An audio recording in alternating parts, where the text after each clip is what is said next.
So welcome everyone to the track 3 towards implementing digital foreign policies, what institutional setup and supporting tools can help. I will be your moderator for today. My name is Adriana Gavrilovic. I'm from DiploFoundation. I will be joined today by Ms. Soraya Zanardo, who is an attaché at the General Delegation, Wallonia-Brussels, at the permanent mission of Belgium to the UN in Geneva. I will also be joined by my colleague from DiploFoundation, Dr. Katharina Höne. Also helping us, another lady, is Dr. Teresa Horeisova, who will be monitoring the chat.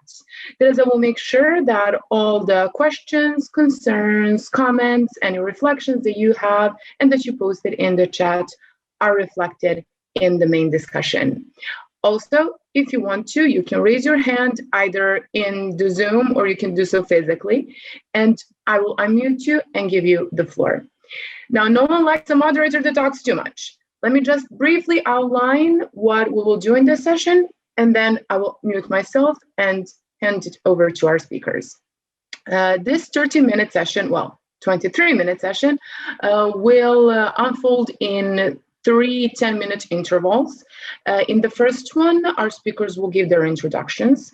In the second one, we'll be speaking about institutional tools, and we will be asking for your comments and your reflections, your experiences. And in the third one, we will be speaking about institutional setup and also ask for your comments. We really look forward to your reflections.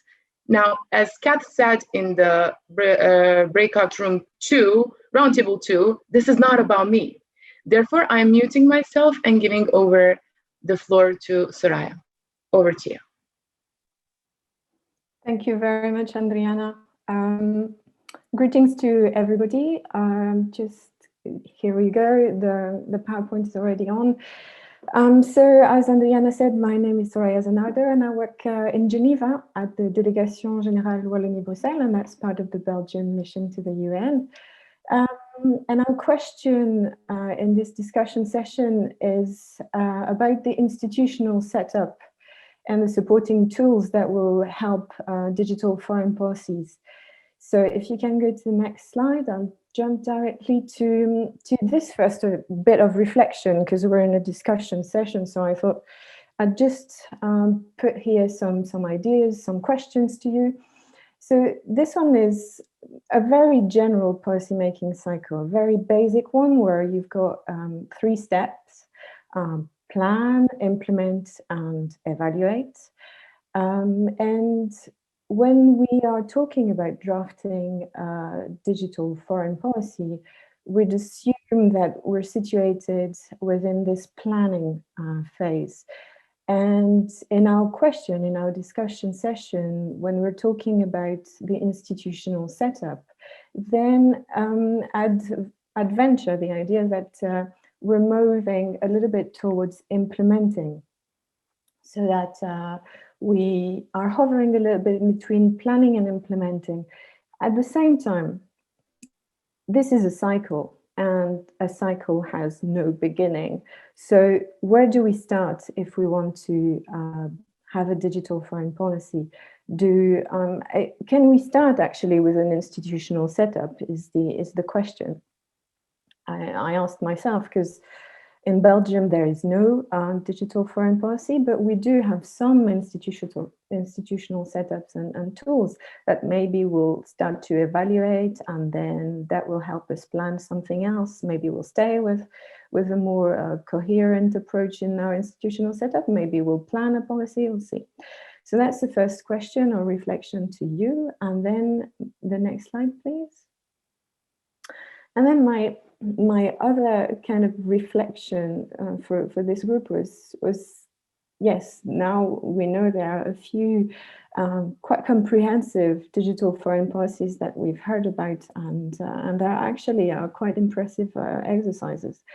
But it seems to me that there is something between having those digital foreign policies and having nothing at all. So we've heard, I was in the second roundtable, and I've heard from the ambassadors there of some of their institutional setup. I've heard about cross-sectoral task force that were set up to actually build the digital foreign policy. I've heard about networks of diplomats throughout the world that are linked together and that actually, are implementing this kind of digital foreign policy. So this is my other bit of reflection to you. Is there, how large is this spectrum of options between having a digital foreign policy and not having one at all? And maybe depending on the country, how big is the country, what stake it's got in digital policy, you can pick and choose a different option. And maybe next slide, please.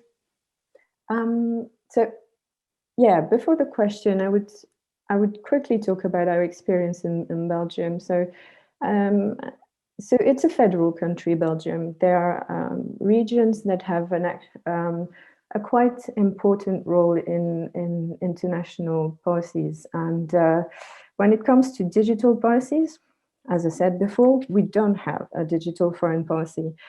But at local level, in Wallonia, for example, the government I work for, there is a digital Wallonia strategy set up since 2015. And this strategy is really dealing with everything to do in the digital economic sector, let's say, so innovation, AI, new emerging technologies, digital skills among the population, digitalization of SMEs. And we have then at federal level a cyber diplomat. And this cyber diplomat is in touch with our Center for Cybersecurity Belgium, Center for Protection of Critical Infrastructure, and so on. And so she's dealing with more, let's say, the cyber issues, the defense issues. And so this is already an institutional setup that you can guess, where at different level of government we deal with different issues and then we coordinate. But there is also a very important level for us as a member of the European Union, and of course it's the EU, where I guess everybody here has heard at least about the GDPR, the General Data Protection Regulation. It's an EU law that has had quite an impact at international level in sort of influencing the international agenda around data protection. And so there again, there is no EU digital foreign policy, but there certainly is an agenda. So then I would ask the question, why do countries develop a digital foreign policy if there can be an agenda without it, if there can be an institutional setup without it? Would it be to communicate better about their policy, to engage better in the international arena about it? And to speak about this particular question, I'd like to hand over to Katharina. Yeah, the floor is yours. Go ahead. Sorry, thank you so much. Sometimes the unmute button is very hard to find. Thank you, Soraya, for this introduction. And I really enjoyed listening to you. And with your last question in terms of why do countries need a comprehensive digital foreign policy strategy, I would really agree with you. It's for, perhaps it is more for communicating than anything else at all. So I have a presentation which I quickly need to put up. So please bear with me just a second while I do that.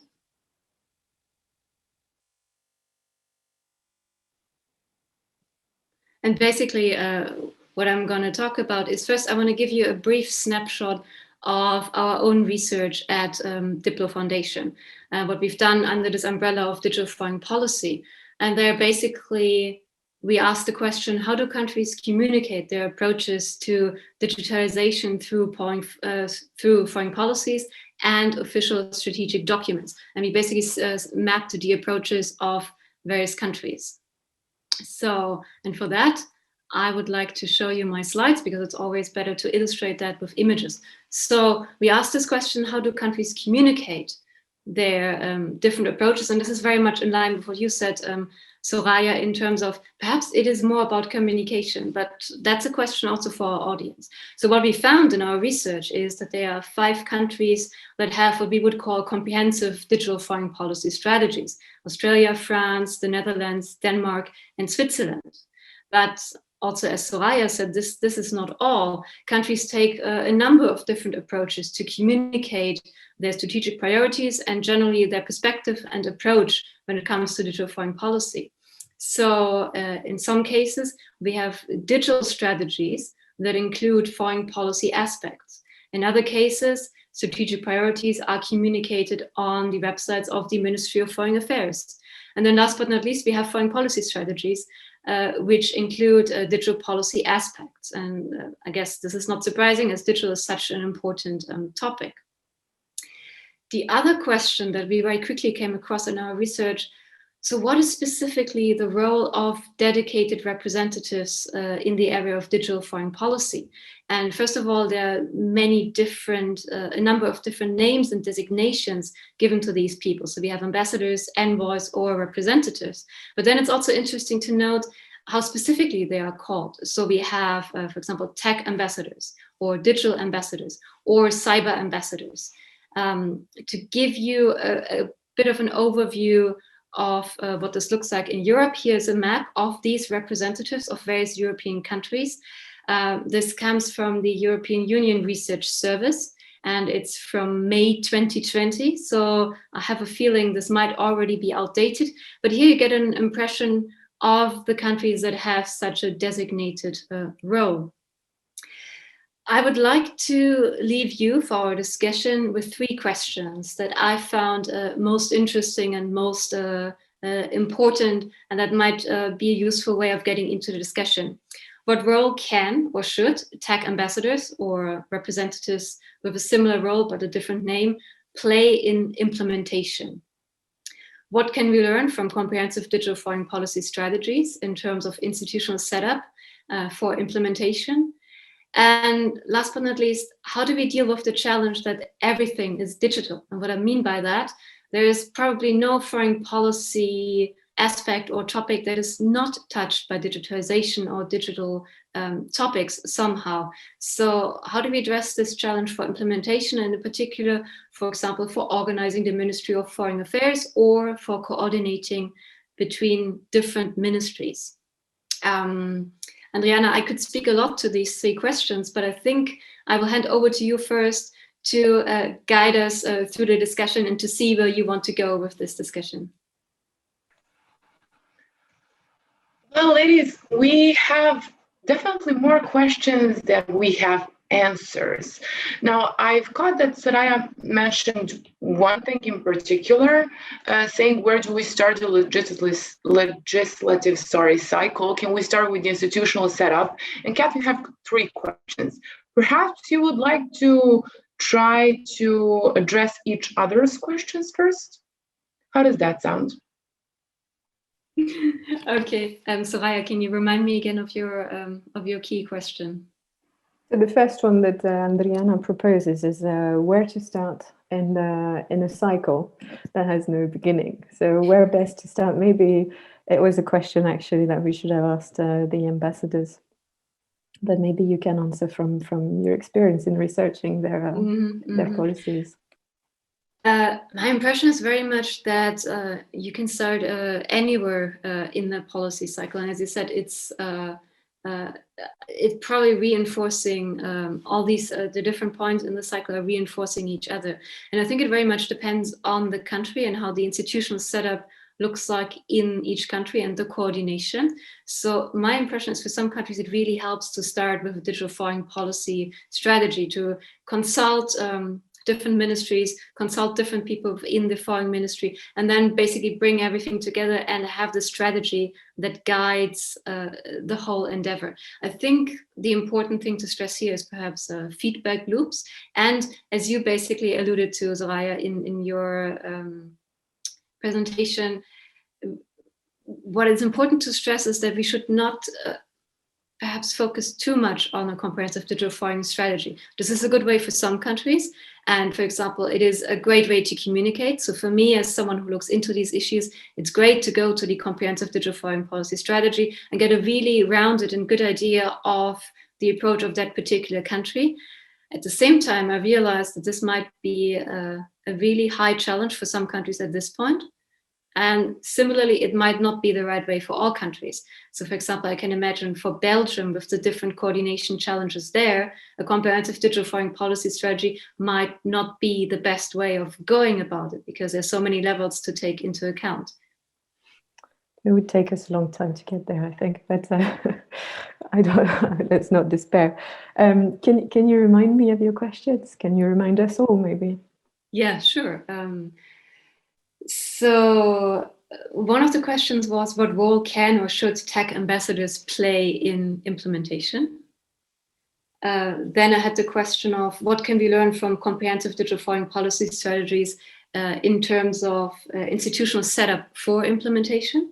And then how do we deal with the challenge that everything is digital? And by that, I mean that digital topics are so pervasive that to have one focal point in a ministry might not be enough, or there needs to be some other kind of structure, perhaps.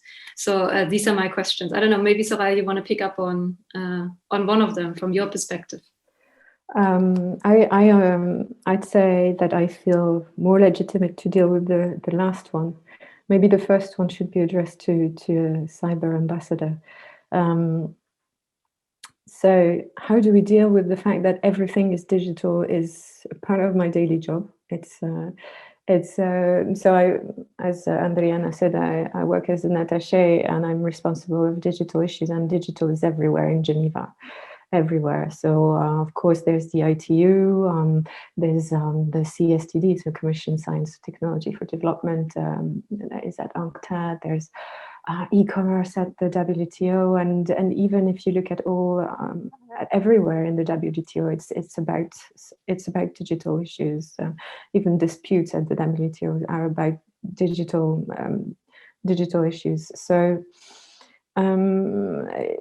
you can talk about digital health and WHO. It's really everywhere, and it's a big challenge at the moment to get colleagues who are specialists in their fields, who say work on unemployment or health, to sort of connect together with sort of a coordinator, let's say, that could be the person in charge of digital, to deal with this.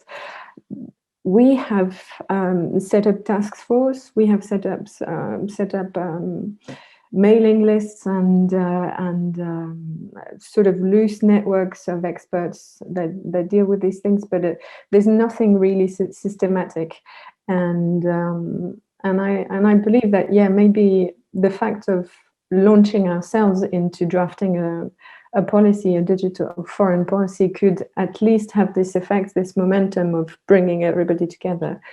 So that would be my answer to your third question. Maybe you want to turn to someone else for the first one.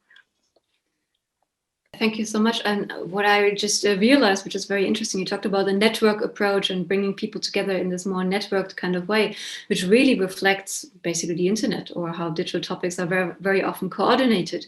So perhaps one lesson here is not to think as either or, but to think in terms of both centralized strategy, centralized coordination, but then also this kind of networked approach. Adriana, if I may, I'm quite happy because I see Dr. Jon van Son with us, who deals with these issues from the Swiss side. Perhaps he can give us a bit of insight on my first question, if I may, which was, what role can or should tech ambassadors or people with similar designation play in implementation? Do you have any thoughts for us? Okay, thank you very much. Yes, I would say when you talk about an ambassador or special envoy or so, I think it's a phase and it's a sort of focal point that you can refer to in the work or also in implementation. We spoke in the other roundtable about coordination. Then you know the person. But as I used to say, and I mean it in that way, especially cyber security, but I would say digital diplomacy is a teamwork and a team sport. I mean, it's useless to be a single person trying to coordinate. You need a team. You need the whole of government approach whatsoever. But I think it's because it's a cross-cutting issue. Because it's not a new issue, but if I also look at the other ministries, and I can talk for my ministry, it's quite new, and you need to be very good connected in the ministries to find out. And I would say senior or if you have experience in diplomacy, that helps to find the right persons at the other places, and then the title of ambassador whatsoever helps to find the right places. But to repeat, I think it's important that the whole team is going in the same direction, that you can advance in cyber diplomacy or in digital diplomacy, not a single person. Thank you for that insight, Dr. Van Zoon. We are 2 minutes away from the end of our session. I suggest that we take a breather and we'll wait for I'm losing my voice. We will wait for our colleagues from the tech team to bring us back to the main room. I'd like to once again thank Soraya and Kath for being here today. Dr. Van Zoon, thank you also for spontaneously coming in with your insights. Teresa, thank you for monitoring the chat. Audience, thank you for listening to us very carefully. A reminder, the recording and summary written by yours truly will be available shortly. So keep an eye on that. And also keep an eye out for recordings and summaries from the other breakout sessions in case you fear to miss out on the interesting discussions. Thank you so much, Adriana. I really enjoyed that. I mean, there's a lot of things that I actually could say for these 3 questions I posed. So if anyone is interested, contact me and we can start the exchange on that. However, as we said throughout this event, we're just at the very beginning. So we continue our research throughout this year with a report to be published in July. So these questions, we will deal with them in more detail and present our findings later on. Again, it was a pleasure to be here. Thank you so much. And thank you for moderating, Adriana. Thank you, Katharina. Thank you, Adriana and Teresa as well.